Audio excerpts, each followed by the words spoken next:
Thank you for tuning in to Koppen with Comic. I'm Brian Kopp, and we're with comic Khalid Rahmaan.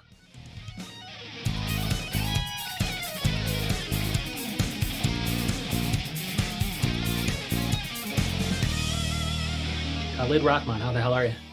I'm great, man. Thanks so much for having me. Oh, it's so nice for you to come on. Where can we find you do, I guess, comedy online during the pandemic? Well, it's very interesting you asked that because you can find me doing comedy online at my weekly comedy show, Comedy Ting. That's every Saturday night at 8 p.m. Eastern. But then also you can find me doing comedy in person very shortly. Whoa. Yeah, I'm coming back to the stage. I'm doing a show called Nerd is the New Black. Oh, that's Charles McBee. Is that at QED Astoria? Charles McBee's show. He's bringing it back to QED. They're going to do a backyard distance show. It's going to be really fun. I'm going to be doing the second show, I believe he's having on July 4th, Independence Day. So wow. It's going to be really, really fun. I'm sure you can get all the information on QED's website. Dude, let me tell you, I did 80 episodes of this podcast at QED Astoria in their basement, and I didn't know they had a backyard. Yeah, it's really a cool little spot. So I think it should be cool. Dude, and yeah, I'm really waiting to see pictures because I want to see how many people they have and stuff like that. But it sounds like, it's going to be limited seating, so people got to get their tickets. I mean, people are starting up with these outdoor shows. I know of like 4 or 5 regularly scheduled now outdoor shows that have just gotten started. Yes. Phase 2 here in New York City, like out in just one that's in a diner's parking lot that now has distance seating. There's one on the rooftop that started up last night. There's like 2 or 3 that are in parks every week now. It's really firing up. Wow. But in the meantime, they can also see Comedy Ting, and is that Zoom or Instagram Live or what?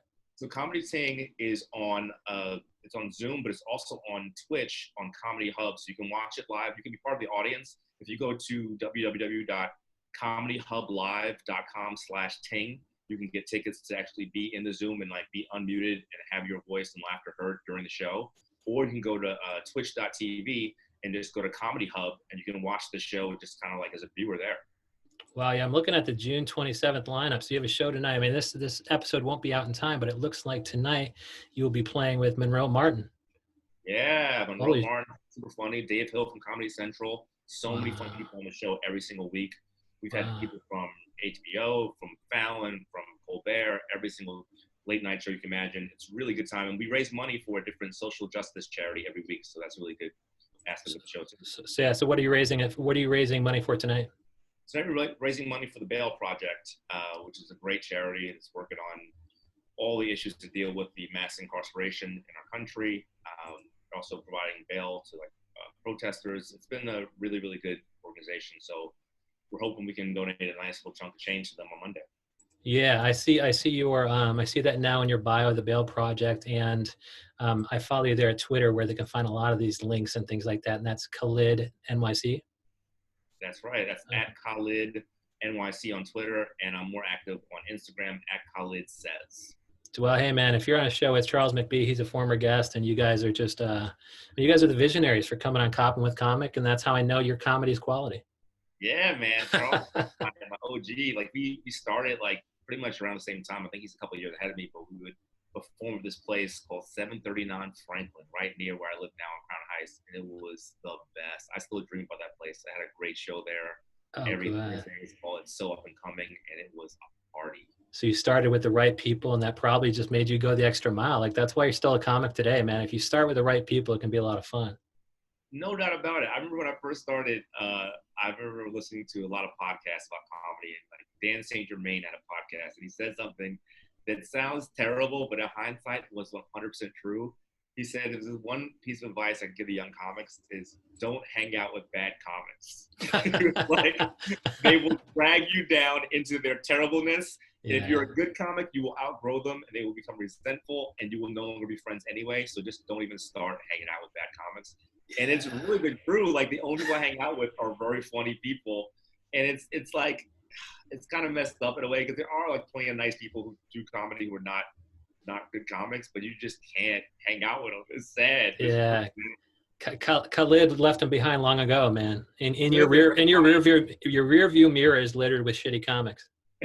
Dude, everybody in my crew is very solid people. LeClerc Andre is like my partner in crime. We used to have a podcast together. We still do a lot of projects together. We're doing corporate Zoom comedy shows together right now. Wow. He was on Fallon a couple of years ago. He's killing it.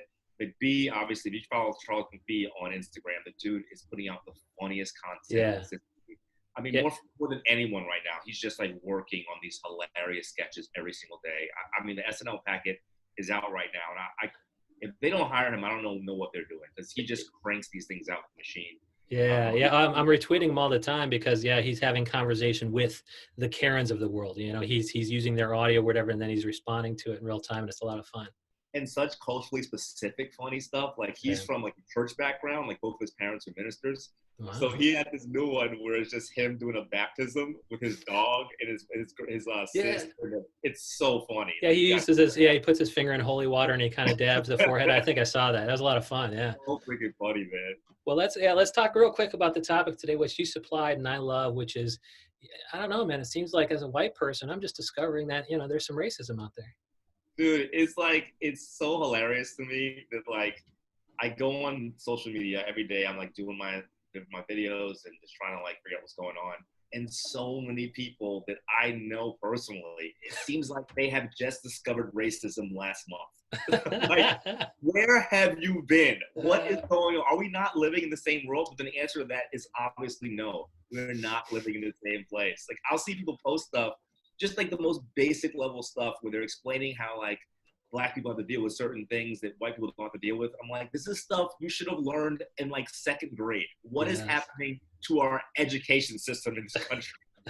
And then like the sheer amount of things that the white people do not know about Black people and the history of Black people in this country is truly astonishing. Like just especially like when it comes to stuff like atrocities, like people started learning about Tulsa and what happened with Black Wall Street only like 2 months ago, because Trump decided he was going to have a rally in Tulsa on June 18th, which he later canceled. Yeah. And I'm like, how do I not know about this? Like, and I realized they don't teach this stuff in the history books in schools. Yeah. You learn very basic level stuff. But basically, you learn slavery, that happened, then Reconstruction, then Jim Crow, then this, and then Dr. King came and everything was solved. And then Obama, and we are no longer racist. That is the history you learned, I think, as a white person in public schools about racism. Yeah, absolutely. Like I haven't even although I heard that there was just an awful thing that went on in Tulsa, like, from articles recently, like I still don't know what the fuck happened in Tulsa. I didn't go any deeper, a long time ago, but just the fact that he picked it on Juneteenth and it was Tulsa, there's quite the bit of blowback, which of course Trump just loves because his base is full of a couple racists. Yeah. And I mean, it's also interesting, like beyond stuff like that, like this is basic stuff about the struggle and why Black folk have been so upset about the state of America for so long that, again, I just think most white people don't know because it doesn't affect them day to day. And it hasn't been like, I guess, that important to them until recently, since we all like are at home now quarantining and there's time to look around at what's going on. Yeah. And people started filling the streets for protests, like redlining. But you don't even know that that's like a huge thing that pretty much led to like most of the financial trouble for Black folks today, where the government just basically decided that Black folk were not eligible to live in certain places or get loans to own homes. And that is how people build wealth, to be able to have connections, to be able to have success. And like that little thing is a huge thing, but like people don't know about it. So when Black folk complain about inequality, they're like, what are you talking about? You guys had a Black president. There's Black people own NBA basketball teams. What are y'all talking about? And it's like, no. Dig a little deeper and you'll see what the problem is. Yeah. And so, kind of like you mentioned pre-pod, you mentioned collective action versus individualism. Kind of what can you teach me about that?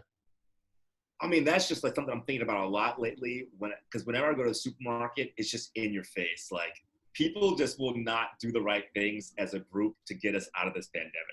Oh, like not wearing masks at a supermarket. I mean, not even just that, the mask thing. Like you'll see people do things like, I made a video about this. I saw this one woman at the local Korean like grocery, like produce shop that I go to. And she was walking around, she went to the avocados, and I swear to God, this woman picked up and like tested with her hands every avocado with no gloves on, no nothing. No, I'm like, you that's cannot be raw dogging the avocados. What are you doing? You're trying to give everybody COVID. This is insane. She's just touching everything. It's like, people, stop touching everything. And you know that bitch has it too, because she's doing a bunch of other ignorant behavior too. Oh my God. And then I looked at her mask, and of course she was wearing her mask incorrectly. She had her nose sticking out. And like, people should realize, like, wearing your mask with your nose sticking out is like wearing a condom that just covers your balls. Like, you are not doing it correctly. What are you doing? Yeah, even if she didn't touch it, she probably would have snotted all over the fucking avocados anyway. This bitch has it. Oh my God. I was infuriated. I was looking at her like, what are you doing? And then everyone else in the place started looking like, we got to get this chick out of here. This is a problem. But like, everyone wants to do what they want to do because we're such an individualized society. Like, it's like, Nike, just do it. U.S. Army of one. It's your world. Do what you want. But like, we need to like do things collectively to make sure we stop this virus, and we just haven't been able to do that. Even like state to state, just no one's on the same page.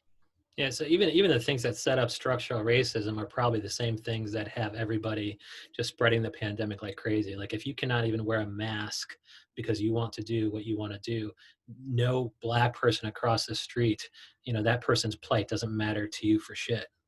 Absolutely. Everyone's just thinking about themselves and not thinking about like, how do we make the group better? And that's why I'm so pessimistic about how we're gonna get out of this. Yeah, my next question was, how are you going to change that? Through your comedy, or are you doing additional kind of social justice thing, hitting these protests, doing comedy videos to kind of expose, teach people about Tulsa, teach people about redlining? I mean, I'm starting to make videos that are just issue based. I want to make them funny first. That's always my priority. But I still want to make sure that like I'm talking about something. Yeah. Like, now is not the time to just be like, oh, iPhones are weird. You know what I mean? Like, that's you just can't. Like, I'm getting back on stage next week for the first time in 4 months. Okay. And I just know from watching other comedians who have already like been out there, like Mark Norman was out there doing a show a couple weeks ago. That was a nice clip. I enjoyed it. Yeah, and like, it was good to see he's talking about something. He's talking about like the current state we're in, and you have to, because otherwise people look at you like, what planet are you on?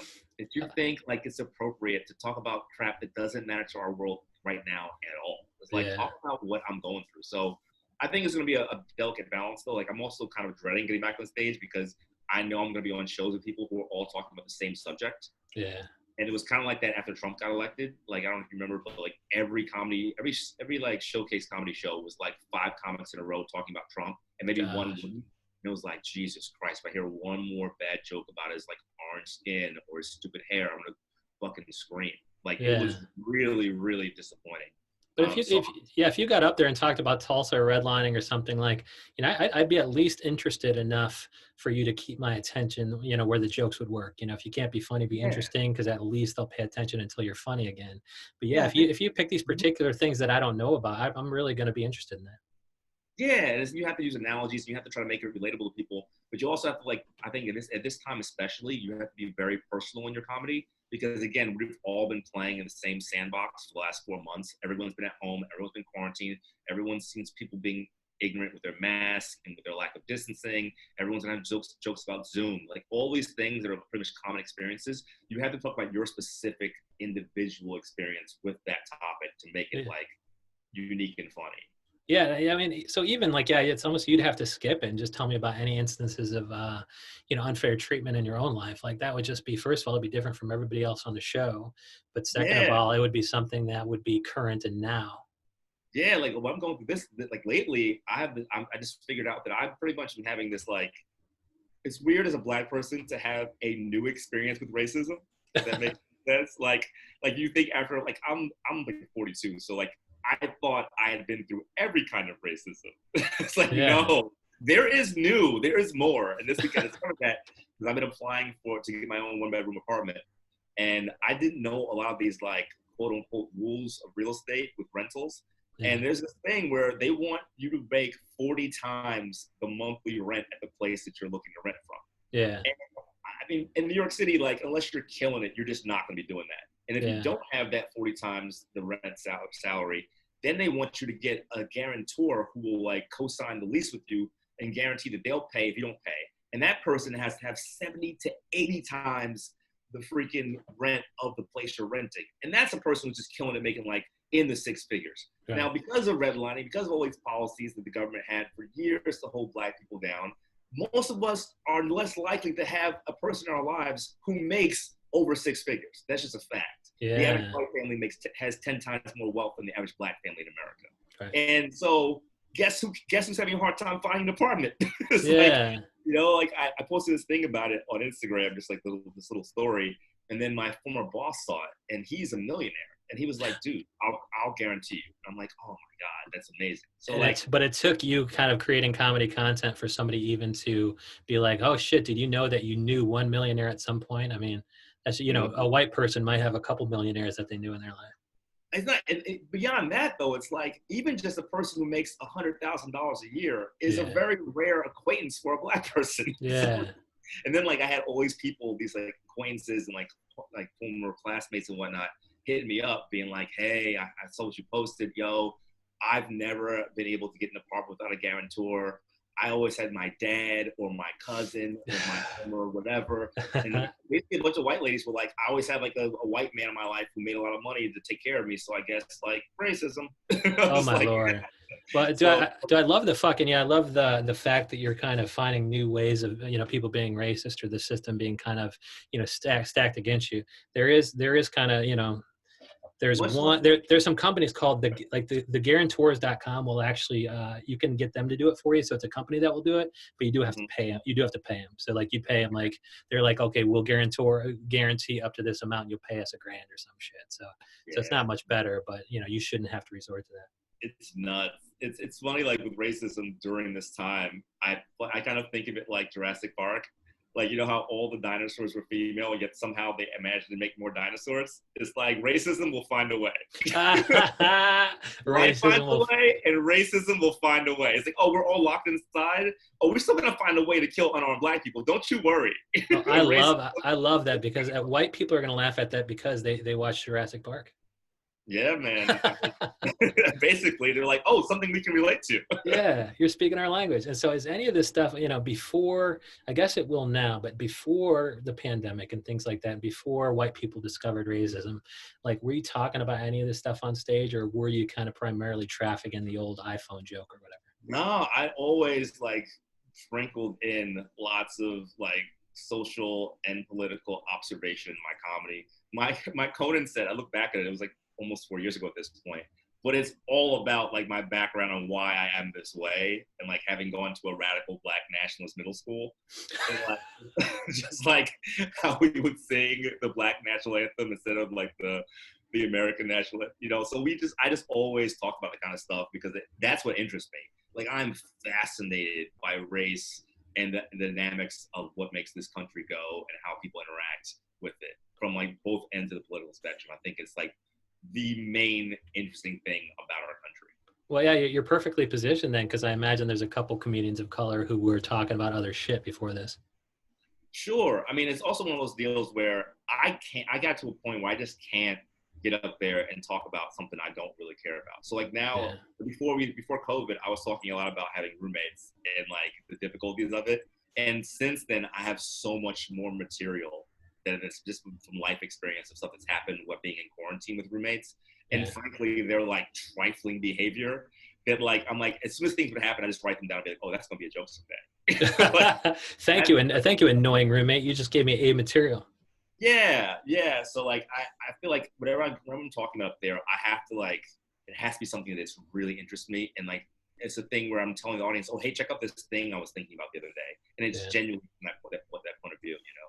Well, it's cool that the things you're interested in include race, you know, racism and things like that, because, I mean, you're just going to get up there at Nerd is the New Black and Comedy Ting, and you're just going to fucking slay, including your show tonight with the luminaries, including but not limited to Monroe Martin. Yeah, man, I'm so excited for that show.